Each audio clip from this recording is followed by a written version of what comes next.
Assalamualaikum everyone. Immigration update.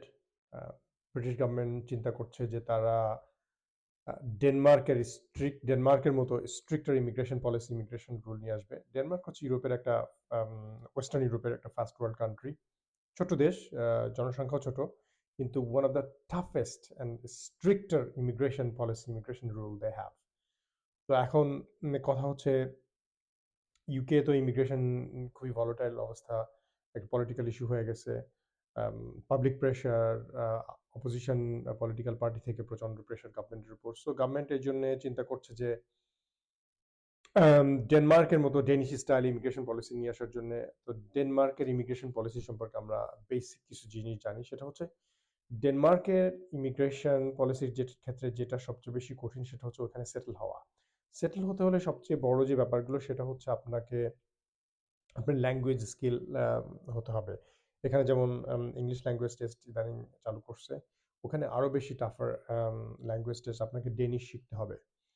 আর আপনার specially illegal immigrant যারা, তাদের যদি অ্যাসাইলাম সিকার যারা, তাদের যদি অ্যাসাইলাম গ্র্যান্টও হয়ে যায়, তাদের যদি ভিসা কোনো কারণে ডেনিশ গভর্নমেন্ট দিয়েও দেয়, তাহলে আপনি খুব সহজেই কিন্তু সেটেল হতে পারবেন না। সেটেল হতে গেলে আপনাকে নাম্বার অফ ক্রাইটেরিয়া আপনাকে ফুলফিল করতে হবে। সেটা হচ্ছে আপনাকে ল্যাঙ্গুয়েজ টেস্ট দিতে হবে, আপনাকে ভালো মতো ডেনিশ বলতে হবে, আপনাকে সোশ্যালি ইন্টিগ্রেট হতে হবে। তার মানে হচ্ছে আপনাকে সোশ্যালি ওদের সাথে ডেনিশরা যেভাবে চলাফেরা করে সেভাবে চলাফেরা করতে হবে। একটা কথা আছে না, while in Rome do as the Romans do, মানে আপনাকে কালচারের সাথে মিশে যেতে হবে। তার মানে এই না আপনি যেগুলো আমাদের ইসলামে প্রহিবিটেড আছে, মদ খাওয়া বা শুকর খাওয়া, এগুলো খেতে হবে তা না, কিন্তু ডেনিশ কালচারের সাথে অ্যাডাপ্ট হতে হবে। সেকেন্ড থিং, এখানে যেটা হয়, অ্যাসাইলাম সিকারে সেই অ্যাসাইলাম অ্যাপ্রুভ হওয়ার পরই তারা ম্যাক্সিমাম বেনিফিটে চলে যায়। বেনিফিটে যাওয়ার পর সরকারের উপর বার্ডেন হয়ে যায় এবং তারা ফ্যামিলি মেম্বারদেরকেও তাদের দেশ থেকে নিয়ে আসে। কিন্তু ডেনমার্কে সেটা হচ্ছে না। আপনি অ্যাসাইলাম গ্রান্ট হলে বা আপনার কোনো কারণে আপনার ভিসা হলে আপনি বেনিফিট সিক করতে পারছেন না। আপনাকে কাজ করতে হবে, আপনাকে চাকরি করতে হবে। ডেনমার্কের স্যালারি খুবই হাই, মিনিমাম স্যালারিও অন্তত 20 পাউন্ডের মতো, 15-20 আই মিন 18-20 পাউন্ডের মতো। এখানে ইউকের থেকে অনেক হাই। সো আপনাকে কাজ করতে হবে, আপনাকে আর্ন করতে হবে, আপনার সোশ্যালি ইন্টিগ্রেট হতে হবে, আপনাকে ল্যাঙ্গুয়েজ লার্ন করতে হবে, আপনার কোনো ক্রিমিনাল রেকর্ড থাকবে না।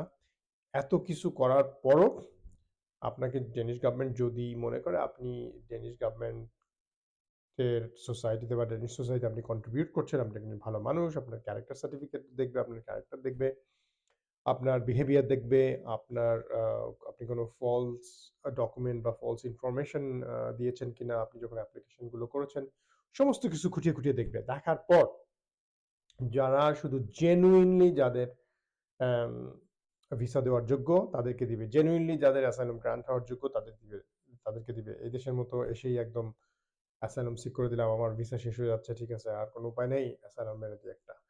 হ্যাঁ, এখানে তো এই অবস্থা, সমস্ত ভুয়া ভোগাস অ্যাসাইলাম সিকারে ভরা। সো এইগুলো হবে না। সো এটার জন্য Danish government seriously UK government seriously চিন্তা করছে যে তারা ডেনিশ স্টাইলে তাদের ইমিগ্রেশন রিফর্ম করবে, তাতে করে ভবিষ্যতে যারা ইউকেতে সেটেল হতে চান এবং অ্যাসাইলাম সিক করতে চান, তাদের জন্য খুবই কঠিন হবে। আমার মনে হয় একদিক দিয়ে এটা ঠিকই, কারণ এই দেশটাকে এসে সবাই এত বাজেভাবে এক্সপ্লয়েট করছে, স্পেশালি ইমিগ্রান্টরা। তারা চাকরি করছে না, এসেই ব্যাস অ্যাসাইলাম হয়ে গেল, চলো বেনিফিট খাই, আর বসে বসে বাংলাদেশি পলিটিক্স নিয়ে গল্প করি, চায়ের দোকানে চা খাই, বাংলাদেশি কমিউনিটির মধ্যে থাকি, কোনো সোশ্যাল ডেভেলপমেন্ট নাই, কোনো ল্যাঙ্গুয়েজ ডেভেলপমেন্ট নাই। একদম বিরক্তিকর একটা অবস্থা। কোনো মানে ইউকেতে থেকেও বাংলাদেশে থাকছে, তারা ইউকের পলিটিক্স নিয়ে কথা না বলে বাংলাদেশি পলিটিক্স নিয়ে কথা বলছে, বাংলাদেশি সোসাইটির সমস্ত কিছু, কোনো ইন্টিগ্রেশনের কোনো ব্যাপার নেই। এটা কোনো দেশই এটা লাইক করবে না। চিন্তা করেন আমাদের বাংলাদেশে যদি এরকম হইতো, ইংলিশরা এসে ফ্রি ফ্রি টাকা নিত, বেনিফিট নিত, আমরা কিভাবে দেখতাম তাদেরকে? আমাদের গত কয়েক বছরে কিছু ইন্ডিয়ানরা এসে চাকরি করতো, সেটাই আমরা সহ্য করতে পারতাম না। আর তো ব্রিটিশরা কিভাবে সহ্য করবে? Anyway, UK immigration rule very very tough হচ্ছে। আপনাদের যার প্রস্তুতি নেওয়া দরকার, যার অ্যাপ্লিকেশনগুলো করা দরকার, দেরি না করে আপনাদের অ্যাসাইলামগুলো করে ফেলেন। যদি আপনি জেনুইন অ্যাসাইলাম সিকার হন, আপনার কাগজপত্র রেডি করেন, আপনার skilled worker visa, student visa, এগুলো যার যার করা দরকার ওয়েট না করে দ্রুত করে ফেলেন ইমিগ্রেশন পলিসি চেঞ্জ হওয়ার আগে। ধন্যবাদ। আল্লাহ হাফেজ।